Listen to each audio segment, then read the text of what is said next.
ত্রয়োদশ জাতীয় সংসদ নির্বাচনের ভোট এবং গণভোট সেটি সকাল 7:30 থেকে শুরু হয়েছে এবং জামালপুরে 5টি সংসদীয় আসনে একযোগে ভোট গ্রহণ শুরু হয়েছে এবং এখন পর্যন্ত আমরা শান্তিপূর্ণভাবে ভোট গ্রহণ চলছে দেখতে পেয়েছি এবং বেশ কয়েকটি কেন্দ্র আমরা ঘুরে দেখেছি। ইতিমধ্যেই বিএনপি, জামাত সহজে বিভিন্ন রাজনৈতিক দলের প্রার্থীরা রয়েছে, তারা তাদের স্ব কেন্দ্রে তাদের ভোটাধিকার প্রয়োগ করেছেন এবং বলা চলে যে এখন পর্যন্ত ভোট গ্রহণ শান্তিপূর্ণভাবেই চলছে এবং জামালপুরের 5টি সংসদীয় আসনে এই মোট ভোটার হচ্ছে 21,35,098 ভোট এবং এর মধ্যে পুরুষ ভোটার রয়েছে 10,68,881 এবং নারী ভোটার রয়েছে 10,66,197 জন এবং হিজড়া ভোট রয়েছে 20টি। আর এখন পর্যন্ত এই জামালপুরের 5টি সংসদীয় আসনে 623টি কেন্দ্র রয়েছে।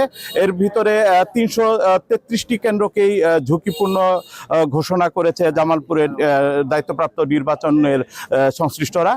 তো এই মুহূর্তে আসলে আমরা বেশ কয়েকটি কেন্দ্রে ঘুরে দেখেছি এবং এই মুহূর্তে আমাদের সাথে রয়েছে বিএনপির কেন্দ্রীয় কমিটির স্বনির্ভর বিষয়ক সম্পাদক নীলুফার চৌধুরী মনি। আমরা একটু তার কাছ থেকে জানার চেষ্টা করব যে আমরা তো বিভিন্ন কেন্দ্র ঘুরে দেখছি এবং মোটামুটি বলা চলে যায় এখন পর্যন্ত আমরা শান্তিপূর্ণভাবেই ভোট গ্রহণ দেখছি, কোনো ধরনের বিশৃঙ্খলা নেই এবং প্রার্থীরাও তাদের স্ব কেন্দ্রে ভোট দিয়েছে। তা আপনিও তো আপনার কেন্দ্রে ভোট দিয়েছেন এবং নির্বাচনের পরিবেশ কেমন দেখছেন এবং আপনার দলের প্রার্থী বিজয় কতটুকু সুনিশ্চিত বলে মনে করছেন? ধন্যবাদ। প্রথমে বলি আলহামদুলিল্লাহ, বহু বছর পরে ভোট দিলাম। তো এই ভোট দেওয়ার জন্য আপনার এত আন্দোলন হয়েছে, সেই আন্দোলন সাকসেস হওয়ার পরে আজকে ভোট দিতে পারছি। এই জন্য যারা এই আন্দোলনের সঙ্গে জড়িত প্রত্যেকেই আমার অন্তঃস্থল থেকে অভিনন্দন।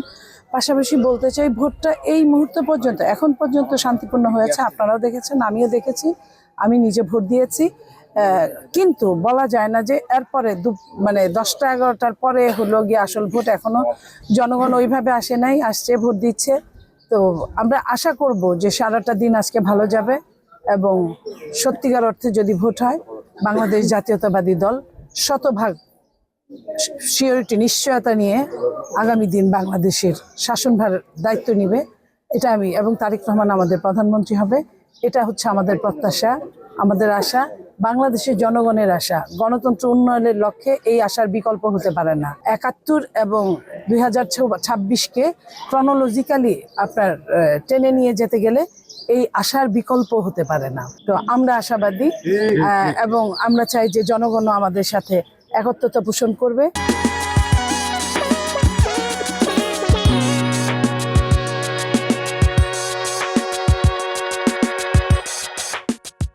সারাদিন 4:30 পর্যন্ত ভোট দিব, তারপরে ভোট কাস্ট হওয়া পর্যন্ত আমাদের ছেলেমেয়েরা দাঁড়াবে এখানে এবং আমি বলবো যে কন্ট্রোল রুম পর্যন্ত লাস্ট আপনার ম্যান্ডেটটা নিয়ে যেন তারা বের হয়, কারণ আমরা অনেক রকম ষড়যন্ত্রের আভাস পাচ্ছি। সেই ষড়যন্ত্রের খেই ধরে আমরা বলতে চাই, বাংলাদেশটা আমাদের, এই দেশের গণতন্ত্রটাও আমাদের। আমরা আগামী দিনে এই ষড়যন্ত্রকে আর বেশি বাড়তে দিব না। ধন্যবাদ। যেমনটি বলছিলেন নীলুফার চৌধুরী মনি যে তারা এখন পর্যন্ত আশাবাদী যে তাদের দল এবং যারা ধানের শীষের প্রতীকের প্রার্থী রয়েছে তারা জয় ছিনিয়ে আনবে, এটি তারা বিশ্বাস করছেন এবং সর্বশেষ জয় ছিনিয়ে ফলাফল তাদের ঘরে না ওঠা পর্যন্ত তারা ভোট কেন্দ্র পাহারা দিবে, এমন কথাই কিন্তু তারা বলছেন। আর এদিকে জামালপুরের 5টি সংসদীয় আসনে সার্বিক নিরাপত্তার জন্য পুলিশ বিভাগের পক্ষ থেকে 1650 জন এবং বিজিবি সদস্য 16 প্লাটুন, এছাড়াও সেনাবাহিনীর 600 শতাধিক সদস্য এবং আনসার বিডিপির 8000-এর অধিক সদস্য এই নিরাপত্তার দায়িত্বে রয়েছেন।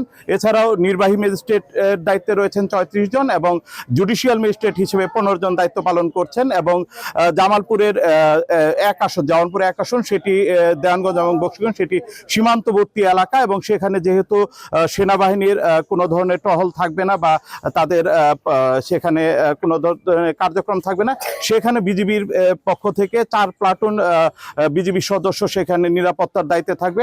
এছাড়াও বিজিবির 35 বিজিবি জামালপুরের ব্যাটালিয়নের যিনি অধিনায়ক রয়েছেন তিনি আমাদের সাংবাদিকদের যে বিষয়টি নিশ্চিত করেছেন যে যেহেতু জামালপুরের দেওয়ানগঞ্জ এবং বক্সিগঞ্জ উপজেলা এটি সীমান্তবর্তী এলাকা, সেখানে যেহেতু সেনাবাহিনী থাকবে না। এর পাশাপাশি কিন্তু যেহেতু সীমান্ত এলাকা, সেখানে যে বিজিবির সীমান্ত রক্ষীরা রয়েছে তারা কিন্তু সেখানে দায়িত্ব পালন করবেন এবং তারা এই নির্বাচনের দায়িত্বের আওতামুক্ত থাকবে এবং যাতে সীমান্ত এলাকা সুরক্ষিত থাকে সেই বিষয়টিও তারা সুনিশ্চিত করছেন। আর এখন পর্যন্ত বলা যায় যে নির্বাচন সুষ্ঠুভাবে পরিচালিত হচ্ছে এবং জামালপুরের জেলা রিটার্নিং কর্মকর্তা এবং জেলা প্রশাসক জনাব ইউসুফ আলী যে বিষয়টি আমাদের নিশ্চিত করেছেন যে তারা ভোট এর পরিবেশ নিরবিচ্ছিন্ন রাখতে তারা সব ধরনের পদক্ষেপ নিয়েছে এবং কোনো ধরনের যদি বিশৃঙ্খলা হয় সর্বোচ্চ 10 মিনিটের মধ্যে তাদের আইন শৃঙ্খলা বাহিনীর সদস্যরা সেই ঘটনাস্থলে উপস্থিত থাকবেন বলেও তিনি নিশ্চিত করেছেন। তো এখন পর্যন্ত বলা চলে যে জামালপুরের সার্বিক নির্বাচনী পরিবেশ শান্তিপূর্ণভাবেই চলছে।